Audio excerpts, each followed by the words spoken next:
The night of October 7, 1995, began like any other small-town Friday night in Bellridge, Virginia. The stadium lights blazed over the high school field, casting long shadows as the cheerleading squad performed their homecoming routine to a packed crowd. Parents clapped from the bleachers, classmates chanted the school's anthem, and the energy buzzed with youthful excitement. Among the performers were Jenna Parks, Claire Milton, and Brooke Elson, three best friends known not just for their synchronized flips and cheers, but for being inseparable. No one knew that night would mark the last time they'd ever be seen again. After the show, dozens of students stayed behind to take pictures, share laughs, and plan after-parties. Jenna was spotted laughing with her boyfriend near the parking lot. Brooke was seen getting snacks from the concession stand, and Claire waved to her younger brother from across the field. By all accounts, the girls were in good spirits. Sometime between 9:45 and 10:10 p.m., they left the school grounds together in Jenna's white Honda Accord. They told friends they were heading to somewhere special, but didn't elaborate. That car and the three girls inside would vanish into the Virginia night without a single trace. At first, no one suspected anything unusual. Parents assumed the girls were out late, possibly sleeping over at each other's homes. But by morning, a different picture began to form. Claire's mom called Brooke's house. Brooke's parents called Jenna's. Panic set in quickly as each family realized none of the girls had returned home. Their beds were untouched. Their phones went straight to voicemail. Within 12 hours, a missing persons report was filed, and the Bellridge Police Department launched a full-scale investigation, combing through every lead they could find. The school was locked down that afternoon, and officers interviewed dozens of students and teachers. Some remembered seeing the girls leave together. Others thought they heard them mention Silent Creek, a nearby wooded area known for being a teenage hangout spot. Despite its off-limits status, police dogs were brought in. Helicopters scanned the forest canopy, but no tire tracks, no broken branches, no signs of struggle or travel were found. Not even a single footprint emerged from the damp forest soil. To authorities, it seemed like the three girls had simply vanished into thin air. As days turned into nights and the investigation deepened, whispers began to circle among the townspeople. Jenna had once mentioned a place in the woods she and her friends called the Echo Spot, where sounds didn't bounce back, and the trees seemed too quiet. Some believed they had gone there. Others started speaking of local legend stories of people hearing voices in the trees, or seeing strange lights at night. But to the families of Jenna, Claire, and Brooke, this was no ghost story. Their daughters were gone, and Bellridge would never be the same again. Despite a full-scale investigation launched within hours of the girls being reported missing, no solid clues emerged. The Virginia State Police joined local authorities in the effort. Officers scoured Jenna's last known routes, while volunteers combed through ditches, barns, and abandoned sheds in nearby rural properties. Silent Creek, one of the suspected destinations, was immediately flagged for search. Dense, wild, and often avoided even by seasoned hikers. The woods surrounding Silent Creek stretched for miles and were known for strange disappearances as far back as the 1930s. Yet despite days of organized searching, not a single clue turned, up until day 4. On the morning of October 11th, a search dog led its handler to the bank of Silent Creek, where the underbrush grew thick and the fog never seemed to lift. Half buried in mud was Jenna's torn and water-damaged backpack, its zipper broken, one of its straps shredded. Inside were only a cracked mirror, a half-used lipstick, and a spiral notebook. The pages melted together from moisture. There was no blood, no fingerprints, and no signs of the other two girls. The search intensified immediately. Drones were deployed. Thermal scanners were used to detect heat signatures, but the area gave nothing back. As the search dragged on, locals began to grow uneasy. Old-timers spoke in hushed tones about Silent Creek's dead zone, a rumored stretch of forest where compasses spun in circles and radios died without reason. One retired ranger told investigators that the last person who vanished in the woods was never found either, despite footprints that had led straight into the heart of the forest and never out. Even the experienced search teams reported strange occurrences. One group claimed they heard faint echoes of laughter at night. Another insisted they found a tree carved with the word "run" in all caps, then couldn't locate it again. The next day, back in town, rumors began to spin out of control. Some speculated that the girls had run away, perhaps joined a cult or fallen into the wrong crowd. Others were convinced that someone from within the school or community was involved. Police began conducting interviews with faculty, classmates, janitors, even parents. The cheerleading coach was questioned 3 times after admitting the girls had seemed on edge in the days before their disappearance, but nothing concrete emerged, and without witnesses or a credible timeline, the investigation slowed, and the press lost interest. Still, the families refused to give up. Jenna's father offered a $10,000 reward.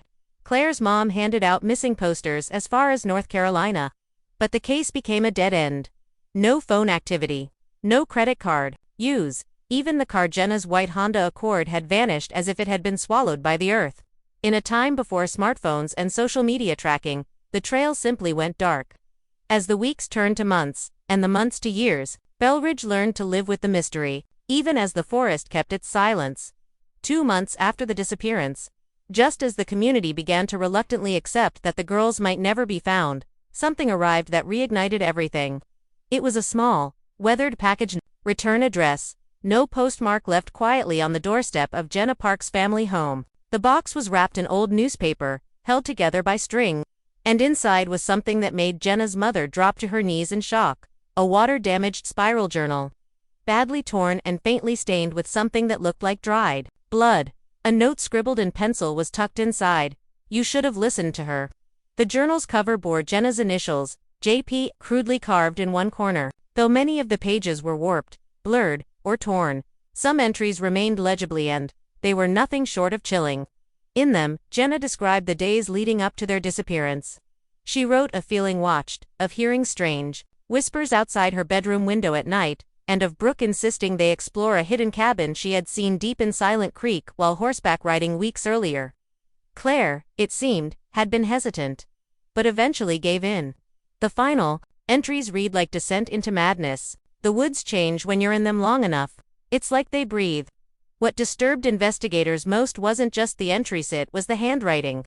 Though experts confirmed the style matched Jenna's, some of the final pages were jagged, frantic, written with such pressure that they tore through the paper.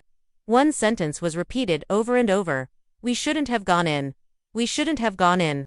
And then, one line at the very bottom, seemingly etched in with a fingernail: "The cabin hears us." The question now was, who sent the journal? If Jenna had written it during her final hours, why was it only surfacing now, 60 days later?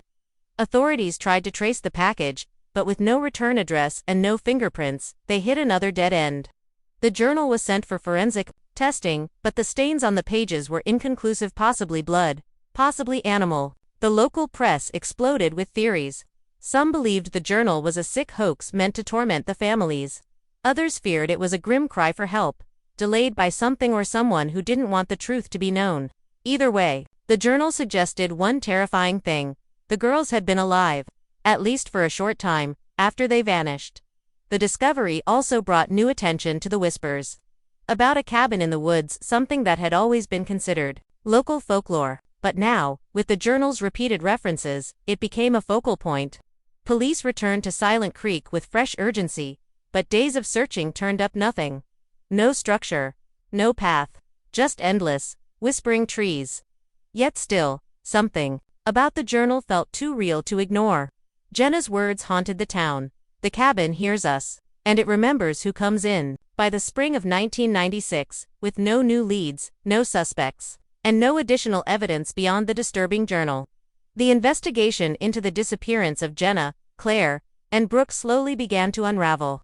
Despite the family's efforts to keep the story in the public eye, media interest faded. National outlets that once aired daily updates moved on to newer headlines. The search teams stopped returning. The reward money remained unclaimed. And although the woods of Silent Creek remained closed to the public, the sense of urgency around the case quietly evaporated. In Bellridge, life began returning to its routine, but with a strange, hollow undertone. The high school canceled cheerleading for the following year out of respect, but the empty field felt like a graveyard during every game. Students who had once idolized the cheer squad now whispered nervously in hallways. The faculty discouraged any mention of the girls, fearing it might stir up unnecessary drama. But deep down, everyone knew something unnatural had happened, something unspeakable. As one student scribbled on a bathroom stall, "They're not gone, they're just out of sight." What made the silence more unbearable was the fact that the girls had no enemies. No obvious reasons to run away, and no dark secrets, at least none that anyone admitted to. Investigators re-examined every relationship, every teacher, every ex-boyfriend. Jenna's boyfriend was interrogated 3 times. Claire's quiet behavior in her last few weeks became a point of speculation. A former janitor who lived near the edge of Silent Creek was taken in for questioning but released within hours due to lack of evidence. It was as if whatever had happened that night had swallowed all clues along with the girls. With time, attention turned elsewhere. The town installed new streetlights, paved the back roads near the woods, and replaced the missing posters that once lined every telephone pole. Bellridge tried to heal, but it was a shallow kind of healing, the kind that comes from pretending. The cheerleaders became ghost stories whispered at sleepovers. Their photos slowly removed from bulletin boards, their names spoken in hushed tones, but their families never stopped looking. Every holiday, Jenna's mom lit a candle in the window. Claire's father left a voicemail on her old number every Sunday, just to hear her voice one more time on the answering machine. Yet beneath the surface, something unsettling lingered. Silent Creek became a place people avoided entirely. Hikers who wandered too close reported strange sounds, echoes with no source, or the feeling of being watched. Animals were found dead near the fence line. A local boy claimed he saw a girl in a white jacket deep among the trees, staring at him and smiling before vanishing. Whether it was grief, fear, or something darker, Bellridge slowly accepted one thing. Whatever had happened that night in 1995 wasn't over. It had only gone quiet. In July of 2015, exactly 20 years after the girls vanished, something unexpected stirred the long cold silence of the case. Marcus Fuller, a 34-year-old amateur nature photographer from Roanoke, had taken time off from work to hike through lesser-known trails in Virginia's Blue Ridge back. A storm forced him to detour off the marked route, where he stumbled upon a rusted break in the old wire fence bordering Silent Creek. Curious, and unaware of the forest's dark history, Marcus slipped through the gap with his camera in hand, venturing deeper into the woods than anyone had legally gone in 2 decades. For hours, Marcus wandered in circles. The trail had vanished behind him, and his compass needle spun without direction. He thought it was magnetic interference from underground rock until he realized his watch had stopped too. As twilight descended, the forest grew unnaturally still. There were no birds, no insects, no breeze. In that oppressive silence, he noticed a clearing up ahead. As he stepped into it, his heart dropped. In the center stood a decaying log cabin, nearly consumed by moss, ivy, and time itself. It didn't appear on any trail map, GPS reading, or ranger documentation. It shouldn't have been there, but it was. The door hung crookedly on one hinge, creaking gently despite the absence of wind. Inside, the air was thick and foul, like something had rotted and been forgotten. Marcus covered his mouth and stepped cautiously into the one-room interior. The wooden floor was warped, water-stained, and darkened in patches. The remnants of old furniture long collapsed and covered in cobwebs lined the walls. But what caught his attention, what truly made his blood run cold, were 3 items laid out in the center of the floor as if on display. A moldy cheerleading pom-pom, a faded white jacket with the Bellridge High logo, and an old corroded digital video camera wrapped in brittle vines. Panicked, Marcus grabbed the camera and stumbled back outside, where the air was just barely more breathable. He didn't stop moving until he was back on a main road, mud-soaked, exhausted, and shaken. The footage was turned over to local authorities the next morning. At first, no one believed what he'd found. Silent Creek had been searched countless times over the years, and no one had ever reported a cabin. But there it was, in his photos and GPS timestamps, undeniable proof of its existence. A team was dispatched to the site, but by the time they arrived, Marcus was already experiencing terrifying dreams of girls screaming in the woods, and a voice whispering his name from behind the trees. The cabin had clearly been abandoned for years, but something about it felt staged, deliberate. The items on the floor were not randomly scattered. They had been placed, and the camera, old but still intact, became the center of attention. The last video it held was dated October 7, 1995, the very night the girls disappeared. That single clue, found 2 decades later in a place no one could explain, reignited the case. But the true horror would come when investigators pressed play. The moment the digital forensics team stabilized the footage from the weathered camera, the air in the Bellridge Police Department shifted. Even seasoned investigators, long numb to disturbing content, felt a chill run through them as the first frames came into focus. The video began with shaky, playful footage of the three girls Jenna, Claire, and Brooke laughing and walking together through the woods. It was clearly the night of October 7, 1995.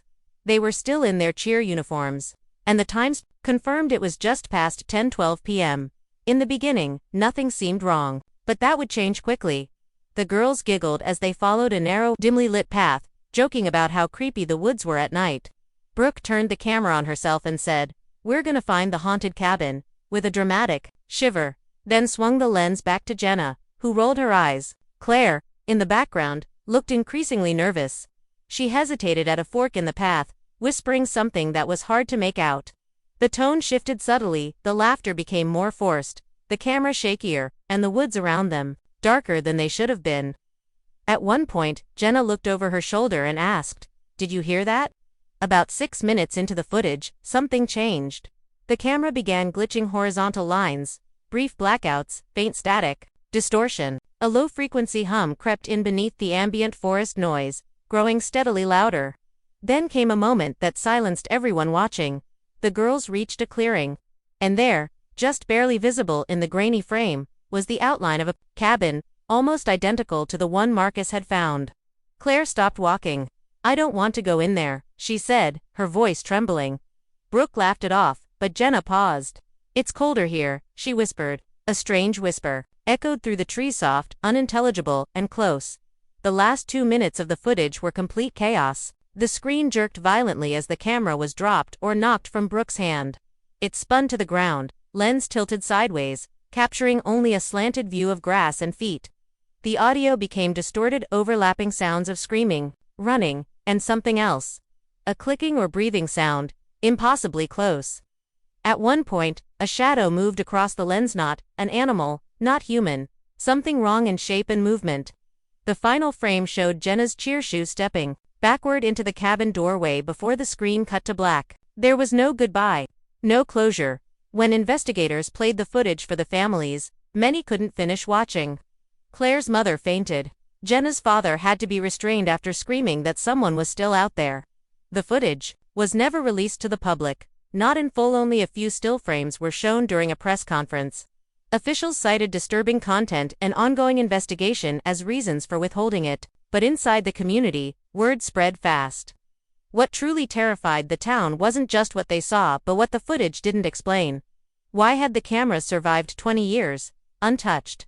And more importantly, who, or what, was in that cabin with them? Though the discovery of the cabin and the recovered footage reignited the investigation, much of what authorities uncovered in the months that followed never made it into the official report. While the press focused on the chilling video and the symbolic return of the case to the headlines, a smaller, confidential task force was quietly assembled to comb through the cabin and surrounding area. What they found would never be released publicly, but whispers of it leaked through unofficial sources. And those fragments painted a picture far darker than anyone imagined. Behind the cabin, buried under layers of moss and tangled roots, a shallow depression in the ground gave way beneath an investigator's boot. What they uncovered were partial skeletal remains, scattered and degraded, as if they'd been disturbed over time. Forensics confirmed some bones belonged to at least one of the girls, but others were unidentifiable, some even possibly non-human. Worse yet, embedded in a nearby tree was a small, rusted hair clip. It was Claire's, yet no remains were officially attributed to her. The report cited inconclusive biological evidence, but insiders whispered that the condition of the bones didn't align with natural decomposition, suggesting they had been altered. Inside the cabin, carved into the wood beneath a broken window, investigators discovered a chilling message scratched deep into the sill. "Still here, still watching. Don't look for us."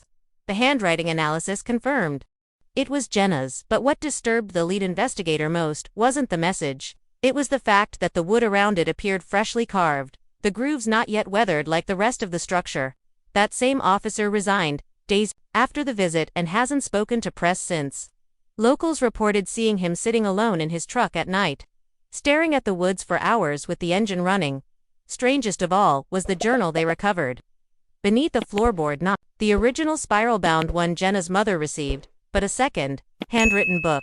This one was filled with repetitive, spiraling sentences, disjointed phrases, and drawings of trees with eyes. One entry read, "It lives in silence, it doesn't eat, it waits." The final page was just one word, written over and over in red ink. Listen, the journal was never shown to the families. Rumor has it, it was taken by a federal agent who arrived unannounced days later and removed several pieces of evidence from the site including the camera, despite public demand. None of this made it into the official closure statements. The families were told only what the authorities were willing to share, that the girls likely perished in the woods shortly after their disappearance, and that the case, while technically reopened, had no further leads. But Bellridge knew better. Investigators stopped returning calls. The new fence around Silent Creek was reinforced, and behind closed doors it was whispered that what was found in those woods wasn't meant to be found, that the forest didn't give the girls back. It warned the rest of us not to come closer. To this day, no one knows exactly what happened to Jenna, Claire, and Brooke in those woods. The bones, the journal, the video, all point to something far more sinister than a simple disappearance. Whether they were victims of a predator, pulled into something paranormal, or trapped in a place that defies explanation, one truth remains chillingly clear.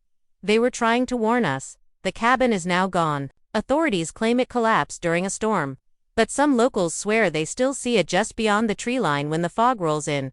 And sometimes, when the wind is just right, they say you can still hear faint laughter echoing from Silent Creek. So if you ever find yourself deep in the woods, and you stumble across a path you don't remember, don't follow it, don't look back. And whatever you do, don't listen to the whispers.